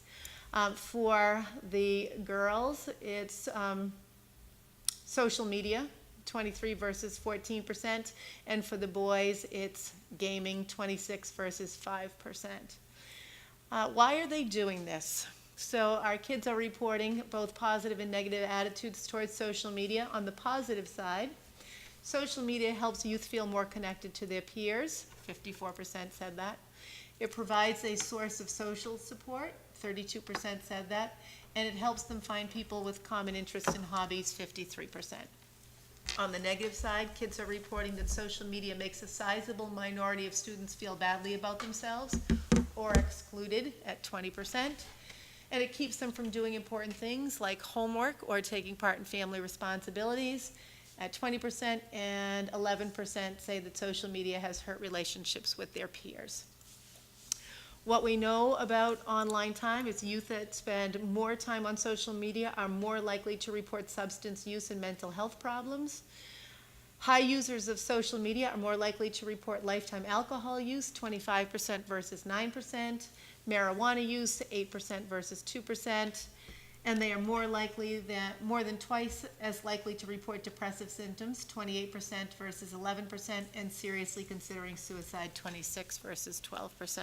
So that's just some of the information that comes verbatim. I just copy pasted it. So, Dr. Kavanaugh, is there any way, or do we get any sort of analysis from this survey, people who conduct it, that would connect the 3 hours a day that is now being spent online with the previous slide, the stress levels? I mean, it just seems like there's got to be a natural correlation. If people are feeling stressed, lacking time, too frazzled, and yet 3 hours of their day are devoted to online activities, what were those 3 hours before? Was it sleep? Was it, studying? Right. Like, is there any correlation, or is that just my naivety? Yeah, it won't tell us what the 3 hours were before, but there really is, for the middle school, there is a lovely graph. I mean, it's very well done, that shows the number of hours that kids are spending online, and then there's a direct correlation to almost the same line that shows stress, anxiety, depression, so you get to see that as well. So, I mean, I think that that's a really nice graphic that, I will probably be sharing with parents along with this kind of information. Do they say, I mean, obviously it's anonymous, the survey, but Yes. Is there any way to chart by student, like those who ranked stress high, were they also ones who ranked social media or online time high? Right, we can't do a student-by-student correlation. Okay. We can just do sort of the holistic, this is what they said about how much time they're on, and this is what they said about stress. And my other question is there a way that parents can get access to this data, or the survey data? I can certainly send out information, about this for sure. Is it on DESE or no? Like, where No, could you it's see not. This comes from Metro West Health Foundation. I'm sure there are parents who would be very interested Yes. to learn these findings, both, whatever summary findings we can share. Yes. I think they actually make it available online, Metro West Health Survey, or at least they did the 2016 version, but it's the entire Metro West, it's the aggregate survey, it's not specific to town by town. Hopkinton, okay. Yes. Yeah. And one of the things that, we sort of see even at the elementary level is, I think because our kids are so sort of plugged in so frequently, or they have lives that are so sort of set out and scripted for them, that they don't really engage in kind of free play with other children, so that they have to navigate, this is my ball and I'm taking it because I'm angry and I'm going home, or he was out, no, he was safe, no, he was out, no, he was safe, and work through those things as a peer group. So without that ability, they really do struggle to have those kinds of interactions that are healthy with one another. If you turn back the clock 50 years, 10 kids in a neighborhood would be out having a game of kickball, and it may break down, but in 15 minutes they'd realize they were bored and go back at it, right? So, that's a piece that I think is missing. There is a researcher at the University of Pennsylvania who's done an awful lot of work around children in play, so I think, his work is certainly worthy of note as well. Does the Metro West Health Foundation provide, as Amanda asked, any analysis of these statistics, or do they just offer it and hope No, people will do their it sort of comes to you like this, and it comes to you with some graphs, narrative and graph. It seems a bit misleading, doesn't it? That the people who use more social media are twice as likely to report depressive symptoms, as if depression is the consequence of social media use rather than the opposite. It Yeah. seems to skim the surface of these behaviors and perhaps ignite more worry on parents' part because there are no solutions offered. Once again, I feel like it's a scare tactic. It's let's freak everybody out so they don't know what impact social media is having on their kids, but not provide any answers or solutions. I would agree. The way it's written, there's an implication there. Like it implies that there's a causality as opposed to a correlation. But there's no solution offered. You see what I mean? It's like, let's frighten parents more. Let's make them more anxious, and that anxiety will seep down to their kids. I'm just trying to understand. Right, that when the they do this, impact. they leave it to school districts to figure out how to take the data and use it productively. Okay. I Let think, me know when you figure that out. I think we Especially are with better. Texting and driving, 50%. Why don't we stop students? Why don't we not allow them to drive and have everyone take the bus? Boy, we would save the environment that way too, wouldn't we? We'd save all, I know I'm gonna be shot when I leave this building tonight, but really, They can bike. they can bike. They I can take encourage the two bus. youngsters to bike tonight. It's such a symptomatic of our privileged community, isn't it, though, that we have so many student drivers? Perhaps a future discussion item. Yeah. Dr. Kavanagh, what I was wondering is, I recall last year seeing some of this data in a tabular format. I, personally, from a consumption standpoint, when you're looking at data, a tabular format is easier to look at and compare. Sure. Is that something that they provide? Or They do. Okay. Yes. Okay. So perhaps when that's circulated, we can all have a look at it from that angle, and perhaps some people are okay consuming it this way. Yes. Let's go to the children. Okay. Yes. So you might also remember that we had the marathon kids at the start line at one point in one of these, and here they all are at the finish line, very proud to have made it through the school year. I just thought this was adorable. Lauren had put this out this morning for her staff. In fact, she did a really nice job putting out something that chronicled the whole year for her staff. I thought it was a lot of work, but a really nice gesture on her part. And my last one is just thanking the teachers, the administrators, and all of our staff for a really great year. Next time we meet, we will already be on summer vacation, but everyone from buildings and grounds to our cafeteria workers, our custodial staff, just paraprofessionals, everybody in our buildings. They work very hard, and our children are very lucky because of it. So thank you to them. Thank you, Dr. Kavanagh, for such a fabulous report. We are running behind by an hour. So hopefully some of the next items we'll move through fairly quickly. We have the school committee chair report. I am thinking, Nancy, you had approved these. I did indeed. So I'm going to read this out on behalf of Nancy, having done this for the school committee. I have approved payroll warrant S19024. The payroll warrant has been included in your packet. I have also approved warrants numbers 19-095, number 19-096, number 19-097, number 19098, number 19099, number 19100, and number 19101. Wardens have been included in your packet. Moving on to liaison reports, I'm going to request if there are any prominent ones that anybody would like to bring up for discussion today. I would just like to make a couple of quick ones, if that's all right. So the first one, these are sort of follow-ups from some of the stuff I was communicating with when I was chair. I had forwarded an email from a gentleman requesting a facility, naming of a facility, and I was going to request just that as follow-up that perhaps we have a look at the facility naming policy FF, and the working group maybe would like to take that up when we reorganize our committee, subcommittee stuff. I don't know if you guys are planning on redoing that, but to keep that on your radar. And then also the CPAC board met and held up their annual elections and have reorganized. So that was all I have. Okay, thank you. Anyone else wants to bring up anything? It's okay. Nothing pressing. I was also wondering, last time when we met, we had talked about using this time to talk about future agenda items a little bit. So are there any agenda items that people would like to bring up in the upcoming months, weeks? I know I had seen some from you, Amanda. I'm not sure what you're referring to, but I would like to, I think that our wonderful committee would be, would benefit from a debrief from the year and kind of look ahead. I know we had talked about setting committee goals for the year, so I would just think that maybe over the summer we can take a look back, see all we did, which I think was great. I mean, I'm not going to list it here, but we've done a lot, and sort of see where we want to go next year. So I love that idea. I agree with that. Yeah. Any other thoughts, ideas? We can come back to it. So there is going to be a future agenda item to see the website. I don't know when. I'm still waiting to hear from Mr. Ghosh when he wants to bring that forward. So I don't know when. Probably not the next meeting, but probably a summer meeting. We can circle back, and I'm sure Dr. Kavanaugh would also be in the loop if Mr. Ghosh is planning to bring that up. Sure. Thank you.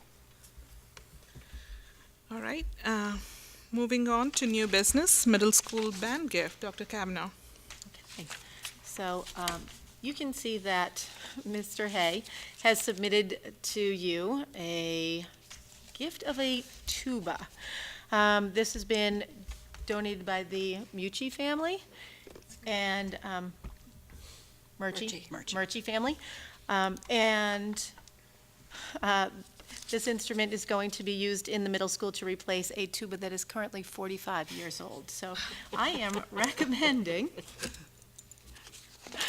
that the school committee recommend the school committee accept this tuba donation from the Murchie family for the middle school. I move to accept it. I'll second that.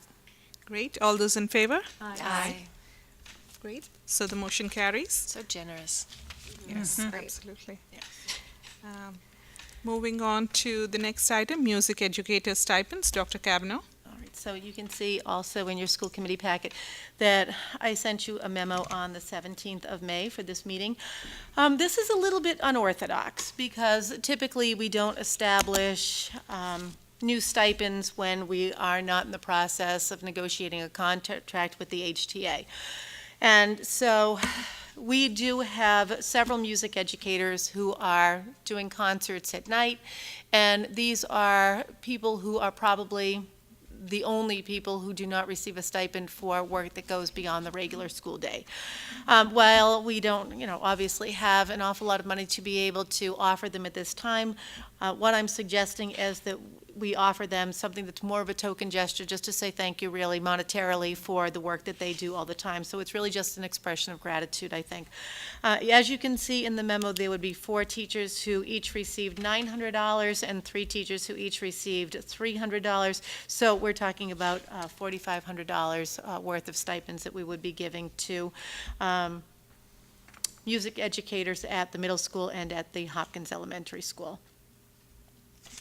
Any questions?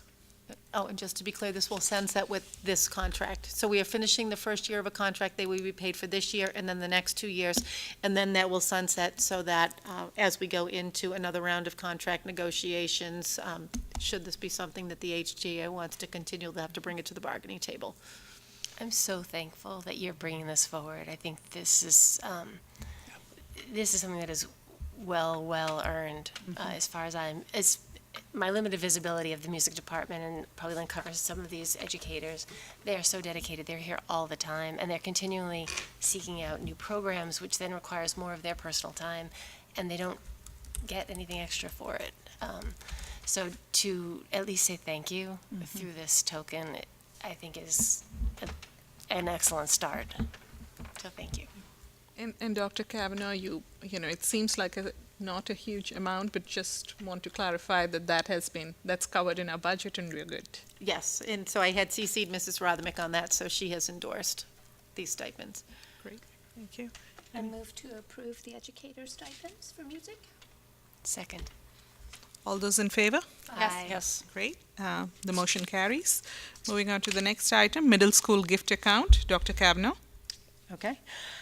So I am recommending that the school committee accept $220.30, a donation from Stop and Shop Supermarket for the middle school gift account.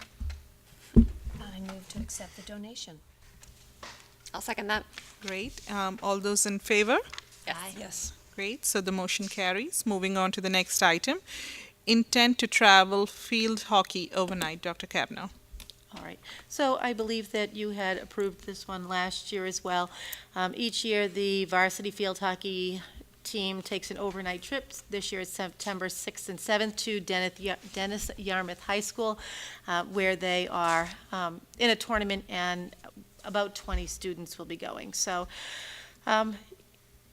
they go with their coaches, and I think that it's just been something that we've always done, and it's a pretty good experience for the girls. So I would recommend that you approve that overnight field trip.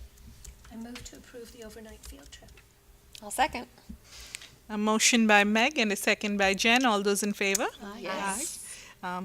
So the motion carries. Moving on to the next item, HEF Grant Marathon School. Dr. Kavanaugh. All right, well, you are going to see that there are 3 HEF grants in a row.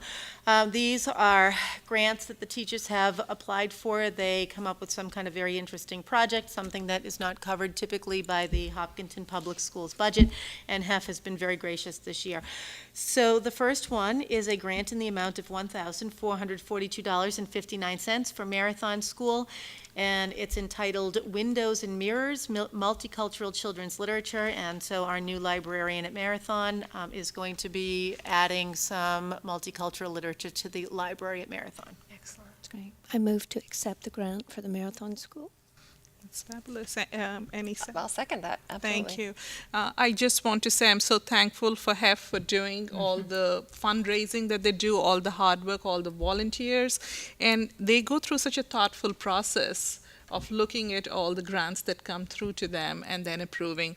I think it's super exciting to have this kind of funding and with a lens of innovation. So with much thanks to HEF, all those in favor? Yes. Aye. So the motion carries. Dr. Kavanaugh, the next item is with you again. HEF Grant Hopkins School. So this one is entitled Movement to Maximize Mastery, and I believe that Vanessa Bilella put this one together. What it's going to do is buy materials so that kids can engage in more kinesthetic learning at Hopkins. So I am requesting that you accept the HEF grant in the amount of $4,735.80 for Hopkins School. I move to accept the grant. I'll second it. Thank you. And so moved by Meg, second by Jen. Any thoughts, any questions? Okay, great. All those in favor? Aye. Yes. Aye. Great, so it carries. Moving on to the next one, again with you, Dr. Kavanaugh, HEF Grant Middle School. Yes, and I believe this one was brought on by Mandy Lape, one of the assistant principals at the middle school. I am recommending that you accept this grant in the amount of $1,500. The title of the project is Making Caring Common at Hopkinton Middle School. I move to accept the grant for the middle school. I will second that. That's great. Just one thought on my end. I think some of these grants that have been written up also are so thoughtful and so needed. So many thanks to all those people who even wrote. I missed them out when I thanked HEF. So many thanks to them, and I hope they keep thinking of innovative ways to utilize the funds that are available to us. So we have a motion by Meg and a second by Jen. All those in favor? Aye. So the motion carries. Dr. Kavanaugh, senior class gifts. Senior class gift. So the class of 2019 has very graciously purchased furniture, rugs, TV, maybe a game table. They're thinking ping pong or air hockey. I think they told us at either senior night, is it ping pong? I think it's ping pong. And they are purchasing all of that equipment to, just sort of create this like really nice, relaxed space in the high school for kids to frequent. So I am recommending that the school committee approve and accept those gifts from the class of 2019. I move to accept the gifts from the class of 2019. Can I ask a really fast question? This is what we were joking about on the stage too, because this sounds so awesome, and I will absolutely second it. But do we have a location in mind, given our space constraints? What are we going to do with all this awesome stuff? I mean, we're kind of like, yay, but where? There is a space, and I don't remember the number, but they were calling it by the room number. Okay, So okay, good. They were like, you can hang out in, 211 or something. Okay, so. awesome. Well, then I'll second it. Okay. That's great. So thankful to all the students who thought of this and are presenting this gift. All those in favor? Yes. Aye. So the motion carries. Moving on to the next item, Designer Selection Board, Dr. Kavanaugh. Okay, so this one really comes from Mrs. Rothermick, who couldn't be here tonight. She is not feeling well. But what we need to do is select a firm for the engineering of the middle school and the Hopkins roofs. So what we need for you to do is to request from the select board to vote to delegate authority to the school committee to select a firm for roof engineering for the middle school and the Hopkins roof. I move to approve the request. Yeah, I'll second. Are there any questions? How do we actually solicit the select board to transfer authority on this? I believe that after this, Susan has the authority to interact with them. Okay. I mean, that would all go through her department. Great. And just to be clear, this amount is 100,000, as I recall, for the roof. Is that correct? Yes, and that number may fluctuate because we're not sure how things will work out with half of the roof having blown off of the middle school during the winter. So while we estimated that it was going to cost 100,000, there may be some insurance coverage that comes through. I see. Oh, and you'd have to remove as much. It'll be way cheaper, I'm sure. It's going to be much less labor. Designed by wind. Yeah. And in looking through the policy, I also noticed that we have changes to make perhaps on our end, because most of the places it says Board of Selectmen. Yep. So that's a note to be made on our end We need to do that. to make sure we're able to Yep. take that into account. That's a great point.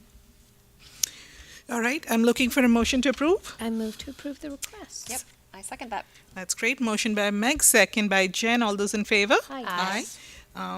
So the motion carries. Moving on to the next item, contract award to Kidsborough before and aftercare program. Dr. Kavanaugh. Right, so you know that we currently have a contract with Kidsborough to provide before care and after care. I believe that as a vendor, they're doing a very nice job. They are currently housed in Hopkins and in Marathon, but there are so many students, it seems, signing up this year that we are in sort of hot debate about whether or not we're going to need to also open a program at Elmwood for next year. So what I am looking for you to do is to approve a one-year contract for Kidsborough for operating our before and after care program beginning in September of 2019, and that you will authorize Mrs. Rothermick to execute that contract. Any questions? So what is happening with the Elmwood students now? Are they being bused to Hopkins? Yes, Okay. yes, they're either bused to one of the other two locations. This is sort of off topic, but will that help us at all in our transportation if there's also a Kidsborough at Elmwood? It would help in the sense that we could leave students in that building and not need to put them on a bus somewhere else. And you know that last year we had, and this is a little off topic, but somewhat relevant, a little bit of a debacle about how we were getting kids from our schools to the facility on Hayden Row, which is not affiliated with the Kids Pro program in our schools, but this year we're just going to continue to provide that bus. That's great, thank you. Because I was actually thinking of that we had that instance, and I was driving by and remember seeing Miss Parsons standing outside there after all of that was going on. So you feel comfortable about what is being proposed at this point? Yes. Okay, that's great. I move to approve the contract. Great. Do we have a second? Second it. All those in favor? Aye. Yes. So the motion carries. Summer meeting days, Dr. Kavanaugh. All right, so at this point, we need to choose a July date and an August date for meeting. I think we had some feedback from. Yeah, I go had ahead, Nancy. circulated the dates that you had and I had discussed, and just to people can throw in, but there was one date that people could come at 10 o'clock. Is that right? Was it August 1. August The 1? August date, yeah. For the August 15th? I don't think there was August anybody. 25th. Sorry. My recollection was everybody could make that if we started it at 10? Yep, the 15th. I think so. Yep. Correct. And then the 18th and the 25th, the one thing I heard on the 18th was the need to end it, make sure we were done by 1:45. The 25th, I don't know if people had a preference between them. Jen couldn't come. I'm not able to do the 25th, okay, but I'm that's- happy to, So we'll do If you the 18th then, right? Okay. That makes sense. Does that work for you, Dr. Kavanaugh? Yes. And, I know you were looking to bring some of the district leaders, the principals, the building principals. So I was wondering. One of our days. No, No, it's it's the not. Okay. 15th and 14th. Good, okay, sorry. Okay. So Nancy, does that seem okay? So we're talking about July 18th, starting at 10, but making sure that we end by 1:45, right? Okay. And then August 15th, we start at 10. I think we should still target 1:45 to end even on that day, right? Does that make We're sense? very efficient. Right, because Yes. it just overload sometimes. Of course, we have to look at what is it that we have on the agenda as well. Yep. Okay. And we have a few things that have come up, which is debrief of the past year, setting committee goals, norms, etc. I think we have a good start from last year. At least we have the same committee. We have certain understanding, so I think that'll help. I think you also talked about bringing Dorothy Presser. I had thrown that out if people were interested in doing, and you could certainly follow up with her yourself, but the next segment, or we could even design our own, of the district governance to kind of further our knowledge and to combine maybe with some work, internal work on our own. Sure. Nancy, I was also wondering about, the training with visions. That was going to fall. So because I was aware that you were not able to do the summer and vacation schedules between different people on our committee and on the youth commission, we're looking now to do a day in September. Okay. Potentially on a Thursday during the day if that works for people, but we don't have a firm date to throw around yet. That's great. But it is definitely still in the works that they have signed the contract with Visions to confirm that it is going to happen. Thank you so much, Nancy. So at this point, we're talking about July 18th and August 15th from the school committee side, Dr. Kavanaugh, from 10 to 1:45 p.m. On the 18th, is it 10 as well, or at 9? We said 10 to 1:45. 10 to 1:45. Does that work? Are you able to do 9? No, well, I prefer 10, but I could do 9. The 18th was the day some of us couldn't do 9. Two of us couldn't do 9 on July 18th. That makes me yeah. very So happy. just quickly, over the summer, we cover things like superintendent's goals. I think this year we're talking about doing our own goals. I'm gonna just throw this out there. We're probably gonna be talking about growth and enrollment because I think that's creeping up, and we want to debrief and maybe bring in Dorothy Presser. So I feel like we've got a lot. I'm wondering if We need a third date. we need a third day, particularly if we feel like we sort of peter out after a certain number of hours, because I'm hoping that for some of those topics, we leave time for substantive discussion, particularly in our off-season while we're regrouping and looking ahead. So that's my only thought. I don't know, maybe we can sort of see what happens after the first meeting and. Yeah, I would think let's do it this way, right? Let's prioritize. Let's look at all the items that we have. Let's prioritize. Obviously, there's nothing that we should rush into because each of these items is important. At the same time, I think 4 hours is, that's when you're like, how much attention are you paying at that point, right? So then perhaps let's take a call and look at all the items. And if it doesn't fit into these 2 days, let's explore the third day. It could even be early, early September. We can look at some options, throw some options out there. Right? That's a good idea. But I agree, Amanda, it's nice to have that time for more substantive discussion. I mean, once the year starts, we get chop. We're very busy with the business of running, No, you're right. So I just want to make sure if we are reflecting that we have time. You're absolutely right. And perhaps, I actually enjoyed Dorothy Presser's session very much. I thought it was helpful to reflect and have someone from outside, and I thought she was extremely respectful. And some of the forms that she gave us, that helped guide some conversations, what worked, what didn't work. We were able to have an open dialogue. So we should certainly circle back a little bit and discuss that. Okay, that sounds great. Dr. Kavanaugh, so there's no motion on this item, so we have those 2 dates and times fixed, and we will explore the third one. So moving on to old business, calendar committee recruitment and mission. Yes, so last time we talked about putting together a calendar review subcommittee. We agreed that we probably needed to have some kind of a charter, sort of outlining what the purpose of that committee would be. And so I have put this together, and then we'll talk a little bit about the makeup of that committee. But what I think is that because we've had such population growth and changes in our demographics, I think we probably need to put together some kind of a subcommittee that will research, develop, and perhaps implement a new school calendar. Honoring the expressed needs of students and families, this subcommittee will use multiple data sources to determine dates of attendance and dates when students will be off from school. So that's the ultimate goal, and how we're going to get there, you can see in those bulleted items. We will develop and implement a town-wide survey to determine dates during which families would want to observe secular and religious holidays.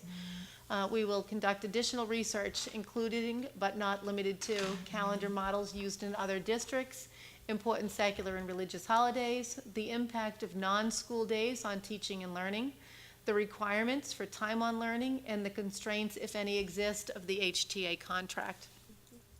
We'll determine whether the Hopkinton Public School calendar is optimally structured to meet the needs of our families in our community, and that means the current Hopkinton Public Schools calendar. We will create, if necessary, a revised calendar on or before December 1st, 2019, so that when it gets to be January and you start to set the calendar for the following year, that information is there. We'll present the revised and/or recommended Hopkinton Public School calendar to the school committee meeting during a public hearing, and seek a formal vote on the Hopkinton School Committee, from the Hopkinton School Committee, to accept the recommended 2021 calendar. And so, just in terms of the makeup of this group, I think Jen and I would be running that group. And I put in these roles: school committee member, a principal, an assistant principal, a couple of religious leaders, teachers, parents. I think one of the things that one of those teachers needs to be is somebody who represents the HTA strongly. But I'm not limited to there being a committee made up of just the number of people that you see there. Those are sort of suggested roles. If we had 4 religious leaders come forward and say that they all wanted to be on that committee, I would certainly not exclude any of them. So I think the key is just to get a breadth of representation. Yes. So, which I'm sure you will do. So, and to stay productive. I mean, that's a big committee, so I think it's a great list of folks to be present for that discussion. And then when it gets to be sort of too big, it can be a little bit squirrely, and then the discussions sort of spiral into less productive. So I feel like 12 is big already. So I hear what you're saying, and you don't want to exclude anyone, and absolutely we don't want to exclude anyone. But at the same time, we need to be productive. Right. Unfortunately, you have to follow open meeting. No, fortunately, they are governed by open meeting law, so it can be very difficult to get quorum when it gets too big. That's a good point. You have too. experience with that. Yes, I've newfound respect for that. So Great point. Dr. Kavanaugh, a couple of questions for you. First of all, I think it's fabulous that you've put it all out there, and I think it's very well written, and I love the fact that you've set a date that December 1st is the date that, you would want a closure, and so that's fabulous, because we know that come January, everyone's looking for that complete calendar. I was wondering about the previous committee that was in place, if you had a chance to, perhaps look into that, and I don't know if there were some learnings from that. Nancy, you were part of that, were you? I actually did forward a Yes, substantial budget amount of the amendment. material Okay. from what we had done then. Okay, that's great. So some of that context exists. And I was wondering, how are you going to seek these members to come and participate? What would be the process of selection? I think I would probably, so with the parent group and the teacher group, it's very easy because we just have email, right? So you could just send an email blast saying if you're interested. And naturally, that letter is gonna have to say, I can't take every single parent who's interested, so give me a little blurb about why, you would be interested in being, and then we'll try to choose people who would like to be there for different reasons. The religious leaders, I think we just have to send something out to, religious churches or synagogues or, whatever in town, mosques. But we may even need to look at, another community. If we have a lot of people who attend a synagogue, say, for example, in Westboro, we may need to bring in the rabbi from Westboro, and that's okay, And right? she actually did work on the You previous, from before. yeah, Yes. and actually came to speak to the school committee as well, was more than willing to help out. She and I have met at the event at the mosque. Okay. And she's, That's- yeah, yeah, really good. she's lovely. Yeah. That's great. So to Mina's point, if we get into the details and find that December 1st is approaching and the work isn't done, I'm wondering if we can make a cutoff for implementation for the 2020-2021 school year as of December. But then if we're not ready, it doesn't mean we're just disbanding. We just will Right. implement in the following year. We'll keep going with the work and do it the following year. Is that what the idea. plan is? Yes. 'Cause And then we because can this still is get sort the of our charter, we'd probably just come back to this group and say, we're not ready. Yeah. And look for an extension on the work. There's one thing in the bullets of the charter. You had shared with us, and I apologize, I can't remember which district you found it in. There was a document from another district that had the calendar, and it was backed up with a couple of pages of a Word document with a little blurb for each holiday that explained what it was and what types of observances the people who observe that holiday would do. Would they be fasting, or would they be going to temple? Or it was super informative, and it really helped.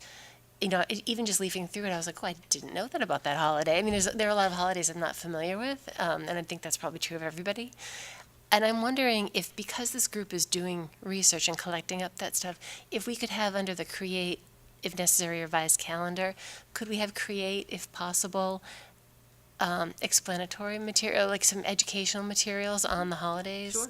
I think that was the Newton one. Yes, It might have been yes, Newton. It that's was right. so good. It Yes. was really, really interesting. You're right. And even if they don't make it as a day off, or observing that, knowing that those students are practicing a certain observance during that time is helpful. And I would never know about some of those holidays. I'm sure people wouldn't know about what I do and so forth. One name I want to throw out there, and I'm going to encourage her to contact you directly, Dr. Kavanaugh, is Charusmita Ram. She has done a calendar, for a community group on the Ramadan, and she was the one who came to us during office hours and expressed an interest in saying, this seems like a real estate issue, and she has experience in graphic designing and so on the visual side, so perhaps someone to consider on your end. She had come forward. Do you remember that, Nancy? So just throwing Yes, that out there I've met her, yeah. for your consideration. Sure. Okay. Are you looking Modify it for? that way. Are you looking for any? There's no motion on this. Are you looking for anything at all? No, well, I would like the committee to vote to assemble this subcommittee so that we can get going during the summer. Okay, that's great. Anyone want? Move to assemble the subcommittee. Great. Any second? I'll second it. Motion by Meg, second by Jen. All those in favor? Aye. Yes. So the motion carries. Okay, we are on to public comments. Would anyone like to make a public comment? Okay, Seeing none, we move on to items by consensus. Okay, as superintendent, I recommend that the school committee vote to approve the items by consensus as outlined in your agenda. I move to approve these items by consensus. I second it. Motion by Meg, second by Jen. All those in favor? Yes. Aye. And so it carries. And I'm looking for a motion for adjournment. I move to adjourn this meeting. I'll second that last thing. That's great. All those in favor? Yes. Aye. Thank you very much. Our next meeting is scheduled for June 20th, 2019, 7 p.m. At our high school library. And I think by the time we meet next time, the school will be out. So happy summer to everyone. Yes. Thank you.